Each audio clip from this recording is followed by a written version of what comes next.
registered apprenticeship really at its core is meant to be an on-ramp for someone to access these career pathways. And oftentimes this is someone who's coming in with either little or no knowledge of the career or the occupation at hand. And then we are training someone to become fully proficient in the occupation. So we're not just training them to become entry level. The whole point of this is that we put them through this and they are so good when they finish that they could train someone else. That's the voice of Nicole Bentley. She's an expert on registered apprenticeship, joining us today to talk about another tool in your workforce development toolbox. There's a lot that goes into registered apprenticeship, so if you've ever found this topic a bit overwhelming, you're in the right place as we break down some of the details where you can find out more about registered apprenticeship, resources in your state, and overall how you can bring more of this to your community. I'm Amanda Ellis, and you're listening to Inside America's Best Cities, a podcast for chamber, economic development, and talent attraction professionals. Learn more about this podcast at livabilitymedia.com, and with that, let's jump in. Welcome, Nicole, to Inside America's Best Cities. We're super excited to chat with you today about apprenticeship. Thanks for joining us. Yeah, thank you for having me. I'm excited to talk about it. So as we already scooped a little bit just now, we're here to talk about registered apprenticeship.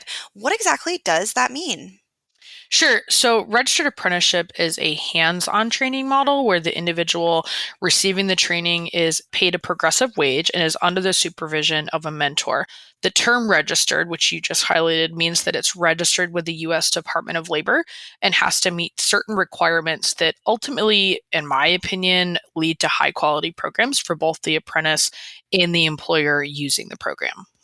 Talk us through some more of what those requirements are. Sure. So there's usually like an hour requirement, a minimum of 2,000 physical hours working. The program doesn't necessarily always run 2,000 hours, but the gold standard is that they're on average working at least a year. They have to be paid a progressive wage. So there has to be a starting wage, an ending wage at minimum. There's oftentimes more than that. And it's based on, usually it's really up to the employer, but it's based on, how fast they move through competencies, so essentially reward for skills gained. And then they receive a credential at the end of that stating that they are fully qualified in the position. They have to have that mentor component, so they're kind of this one-to-one ratio under the supervision of someone who's considered a subject matter expert in the field, which just gives them that added benefit of someone to help them through their work as they're learning this. And then finally, I think what really sets registered apprenticeship apart from just anyone who wants to run an apprenticeship is that registered apprenticeship requires an education component that is supplemental to what the apprentice is learning on the job site. So if they are in the position, say, for example, 40 hours a week, their education is in addition to that 144 minimum hours a year. So those are physical hours, not necessarily credit hours. This could be in a classroom. It could be internal at the employer. It really just depends on what the program owner wants it to be, but it's supplemental to what the apprentice is learning to help them be better prepared to enter the career pathway. Registered apprenticeship really at its core is meant to be an on-ramp for someone to access these career pathways. And oftentimes this is someone who's coming in with either little or no knowledge of the career or the occupation at hand. And so if we can give them as many resources as possible to be fully prepared for that, we want to. Because at the end of that, again, this acts as an on-ramp. And then we are training someone to become fully proficient in the occupation. So we're not just training them to become entry level. The whole point of this is that we put them through this and they are so good when they finish that they could train someone else. I'm guessing apprentices often are like age 18 to early 20s, but could they actually be any age? Yes. So minimum age is 16. At the federal level, the minimum age is 16. Some states prefer the apprentice to be 18, but I mean, as far as Department of Labor is concerned, they could be 99 or 100. There's no ceiling to that. It's not exclusive to one age group. And what types of industries are we seeing typically covered here? I feel like apprenticeship typically makes people think about more like trades, but also might be bigger than that, like any that might be surprising to people. Oh, absolutely. I mean, through Department of Labor someone can register, I think it's over 1,000 occupation titles. So pretty much every major industry that you can think of, there is most likely an apprenticeship occupation that's registered with the Department of Labor. So historically, we think of skilled trades like HVAC, electrician, plumbing. In recent history, we've branched beyond that because we had to. I think you probably know as well as I do, especially with chambers and EDOs getting into the talent space about a decade ago, there was no choice. And for a long time, we relied on talent attraction and buying our talent or hoping that we could do a great marketing campaign that would have this talent come to us.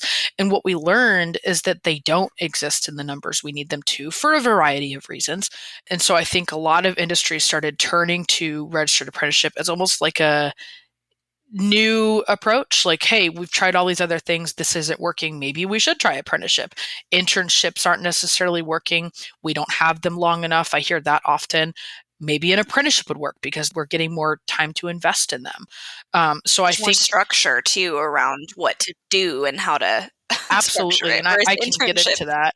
Yeah, I can, and I mean, if you want me to, I'll say the piece that I typically tell people when they ask me how they differ is internships are subjective in how we define success because one intern could be doing really great work. Say for example, it's software engineer. They're learning how to code.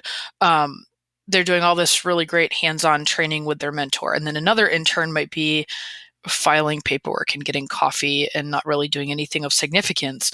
But they both were in these kind of general tech roles, if you will, with the same title, perhaps even. Whereas That could even apprenticeship, happen at the same company if you have different managers, yes, you know? yes, absolutely. So when you get to apprenticeship, that's completely the opposite. You have a defined, tangible set of skills that you, as the program sponsor, the employer, have agreed to teach your apprentice. And so every single apprentice, no matter who they are, if they go through this apprenticeship program, they have to not only learn those skills, but master them in order to be considered fully proficient in the job and graduate and get their credential. So I love giving that comparison because I think it's sometimes hard for people to conceptualize, what does apprenticeship look like in a tech company or a hospital or, something very different than what we typically think of when we think of electrician or plumbing. This doesn't have to be exclusive to those skilled trades. It's very much for what it's typically called non-traditional industries, but to me, they're not really non-traditional anymore because it's so widely used and adopted at this point. You asked me in terms of like what I thought may be surprising. I don't know that this is super surprising anymore because it came out about, I think, a year and a half ago. But for example, there's a big push right now for K-12 teacher. That occupation was registered, and there's a lot of work, for example, in the state of Tennessee in Nashville. They were very instrumental in getting that to happen. And then South Carolina, I registered a program last year for University of South Carolina as part of their teacher training programs, alternative ways to get certified as teachers because there's such a critical shortage in K-12 education. And then I mean, it goes on. You could do an apprenticeship in childcare development. So for like childcare centers, daycare centers that are critically understaffed. I was looking at the list yesterday to see what I thought maybe was unique, like anything from meteorologist to pastry chef. Like I was trying to think of like, okay, would I think of this as an apprenticeship? And I'm like, well, yeah, it's absolutely someone can go sit and train under a mentor for this, and it could take a decent amount of time to be considered fully proficient in the occupation. But it truly can be for anyone. And Europe has done this for years and years and years, and employers here decided that they wanted to take advantage and try to train their talent the same way and kind of see the same results. I think K through 12 education is a great, like, surprising example because I typically think of that as very much associated with like traditional college paths and like you student teach and you get your degree and your, I guess, Right. the license, I think, for that. And then, so yeah, that is Hmm. a little bit surprising to think about with that apprenticeship label. And then you would be getting paid while you're doing that versus like taking out extra student loans if you went back to a traditional school, right?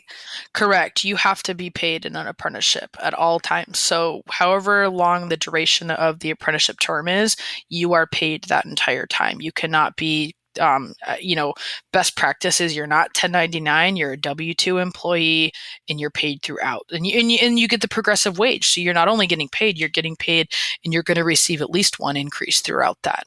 So absolutely.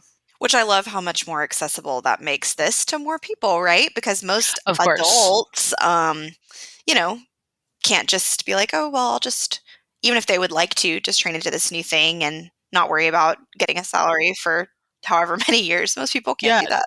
not at all. Well, and even, I think even people who maybe haven't had previous careers, but um, young people getting out of high school, taking this route versus going to a 4 year college and taking on debt. A lot of times, the education, I don't want to say every single time because that's not the case, but there's a ton of grant funding out there through the Department of Labor, through state grants, through tax credits, through funding through the Workforce Innovation Opportunity Act, through workforce boards to cover related instruction costs. So oftentimes those apprentices are getting their education costs paid for by participating in the apprenticeship program. Whereas if they were just going as a student to a community college, they'd be taking on that cost themselves or have to pursue, some sort of funding to pay for it. Yes. So backing up just a little bit. So the organization that you're actually with, Nicole, is called Soffle Partners. What do you all do exactly, and what's the connection here? Sure. So, Software Partners is a full scale workforce development and management consulting firm based out of Houston. We work in all 50 states and support a number of different U.S. Department of Labor contracts, many of which support the growth and expansion of registered apprenticeship. So, I specifically support our industry intermediary contract, where we serve as the U.S. DOL National Industry Intermediary for Cyber and Tech Apprenticeship Expansion. And then I also support our Center of Excellence grant, where we focus primarily on aligning industry, workforce, education around apprenticeship, kind of figuring out where all of those intersect and helping them work better and create strategic partnerships. So, through all this work, our job essentially is to support employers, program sponsors, education partners, community based organizations, industry associations, workforce boards, you name it. If it's a stakeholder or partner in registered apprenticeship, we support them in this effort, whatever that might be, offering technical assistance, all with the end goal essentially of creating more opportunities and reducing barriers of access to apprenticeship. Gotcha. So chambers and EDOs in particular, how can they engage with these registered apprenticeships? What role are they typically playing? So I think, I'll back up about 10 years when this really became like a hot topic. I started my career in economic development consulting, and almost overnight, all of our projects became about talent and what are we doing about talent? How are we solving this issue? When you had, businesses coming in and looking at a location, they used to ask about the property and kind of the geographical questions about land they were looking at. And now they're asking about workforce almost every single time. So it was like a requirement that chambers and EDOs had to get involved in this space, whether they wanted to or not, I think, because naturally these groups are conveners. They are the branch between industry and, public officials, the community oftentimes, whatever role they might play. And so they kind of have this natural spot in the middle where they get to facilitate a lot of that and kind of share information that maybe businesses otherwise wouldn't know about. And so it's critical that the chamber and the EDO is involved. They kind of can play a couple different roles. We actually produced a guidebook on this through our Center of Excellence, and we came up with three key roles: the convener, the partner, and the sponsor. So, convener being kind of the lowest level of involvement, where at minimum, any chamber, whatever role the chamber might play, if they have members that have talent issues, which I guarantee they do, at minimum, they should know who their apprenticeship team is in the state, what that looks like, and who someone can call. Just sharing information and helping their members be aware that this is a tool that exists. It's not unique to skilled trades. There is a lot of funding out there to help employers make this happen, and they can help. As a partner, I think we see a step up from conveners. So a partner role really acts as more of like, they're hosting those gatherings, they're bringing members to the table, but they also might be connecting groups together. So what that might look like is the chamber is helping do some employability skills training for um, students, or they might be working to connect the superintendents of the school district to employers to kind of match them up. It might be that the partner is facilitating connection to apprenticeship occupations so that these individuals can be hired.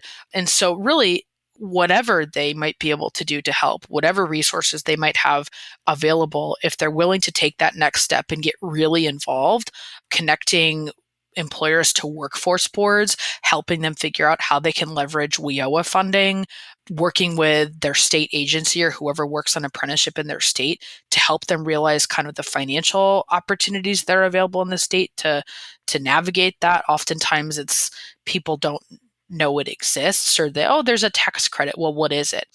Or there's this grant available and this grant. Well, this is how you qualify. Helping them navigate that process. And then finally, a chamber can be a sponsor of a program if they want to. That's kind of like the deepest level of Mm-hmm. involvement. It's not for everybody, and it's not like I think the role I recommend people start with, but a lot of chambers do want to go that far. So, for example, Greater Cleveland Partnership, we highlighted them at the ACCE conference in Dallas. They're a group sponsor, and they help employers use this. So they, as the sponsor, act as the kind of over the umbrella organization, if you will, and they run the administrative component of the program, and then they connect employers to their programs. So there always has to be a sponsor, but there also has to be an employer. So the employer could be the sponsor and the employer, but there always has to be an employer to enact that on the job component. But the employer doesn't necessarily have to be the sponsor, and they can bring in someone like the chamber. I don't know that I would see an EDO playing this role. Probably it's more suited for a chamber, but the chamber can absolutely play that role and facilitate that, especially if they have grant funding that they were awarded or have available. Any kind of, whatever that might look like, any help they can give their employers in navigating this process or connecting them to the right people, the better. And then as far as the EDOs, because I don't know that I've touched on that too much yet, but bringing apprenticeship contacts into the conversation. So I'm, biased towards my community, but my local EDO does a great job of this. When he had prospects come in, he would bring all of the workforce people to one specific meeting. And so that's, the EDO has the ability to leverage their resources in their community to help them do their job. Yeah. What can you share about the type of funding support available since it says a Department of Labor federal initiative? Like, what types of things are or could be covered through that funding? Like, is it part of paying those apprentices? Is that part of it? Actually, rarely. So typically WIOA funding, so Workforce Opportunity Innovation Act, WIOA funding can reimburse for wages, but that is always going to run through the state, regional, local workforce board. And so when you're registered as an apprenticeship program in a state, you're automatically, or you should be typically eligible to be added to that eligible training provider list. So WIOA money can cover wages, but Department of Labor money almost never covers wages. However, it can cover a lot of other things. It can cover reimbursement for related instruction. It can cover program setup costs, supportive services to apprentices, whatever that might look like. Sometimes that's a $500 stipend. Sometimes that's $3,000. It just depends on who and what is being offered. It is complicated in the sense that there is a significant amount of funding from the Department of Labor. So Department of Labor didn't release funding to support apprenticeship until 2016. But since 2016, they've released a number of grants that usually go to the states or entities within those states, I should say, to then use as they see fit based on the proposed program of work that they wrote. And that Department of Labor funding is where you're going to see they can't pay for wages, but they can pay for education. They can pay for those supportive services. And then beyond that, states also have their own funding. So they might have a tax credit They might have a specific program where you get incentive funding if you hire veterans or if you hire someone who's previously incarcerated, justice involved. It might be that they have a specific program to train those veterans if you hire them and employ them for a couple years. It just depends. But a lot of different resources exist out there. However, it's going to be different state to state, and depending on how much that state has bought into the concept and how much they want to support it. What's the best way if one of our listeners is wondering how to find out more about what that looks like in their state? What's the best way for them to find out? Sure. So there's information on apprenticeship.gov. I'm always going to direct you to DOL first, or direct them, I should say, to Department of Labor's website first, apprenticeship.gov. They can also contact Saffold Partners. So through my project as an industry intermediary, we are in the process of creating funding resources or funding resource guides for all 50 states. And I mean, we've given them out. I think we started doing them back in June, and we've already given a number of them out to people because this is one of the most common questions I get asked. How do I pay for this? What's available to help me in my state? So they can certainly contact Saffold Partners. I don't know if you want me to state my email Sure. or something Yeah. else. It's nicole.bentley@safflepartners.com. And we'll put it in the show notes too. Yeah, please do. And they can inquire with me, and we'd be happy to talk to them, at least connect them to the right areas to look, if not provide that sheet and help walk them through it and understand.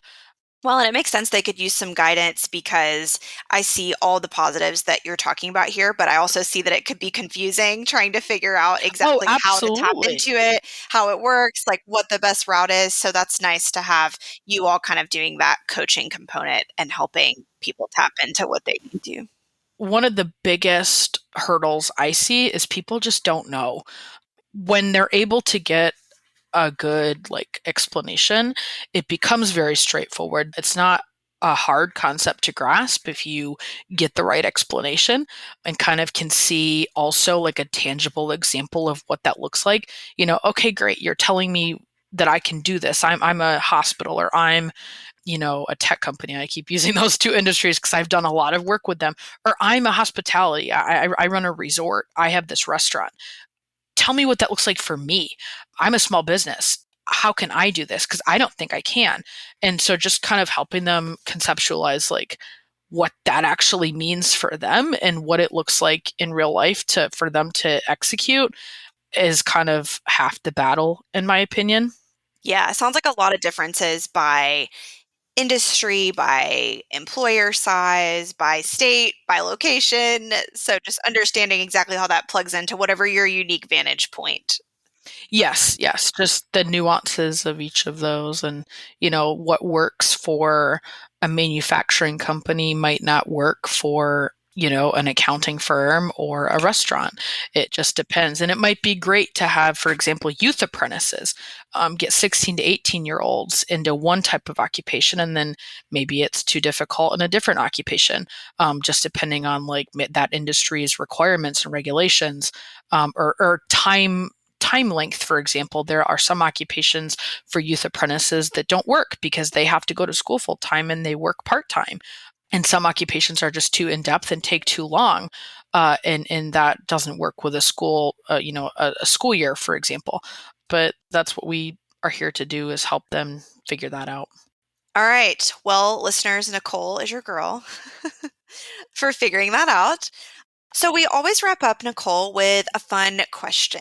So we are inside America's best cities, and you are in Beaufort, South Carolina, coastal South Carolina, right, is where you Yes. live. So what is something like a bucket list item you would say someone visiting there for the first time would have to do? Could be like a really great food, something to do. What do you think? I love telling people to check out the military installations. If they're able to access the beach, Hunting Island State Park is incredible. They do a really good job. The Friends of Hunting Island do a great job keeping it up. Um, Downtown, like downtown Beaufort, I love going to downtown Beaufort. There's a waterfront, there's restaurants.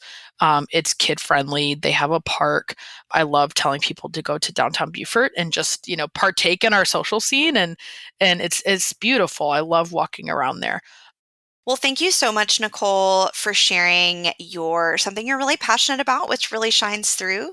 And I think there'll be a lot of great information for our listeners. So thank you so much. Thank you. I'm happy to help, and I hope to have great conversations if they want to talk to me.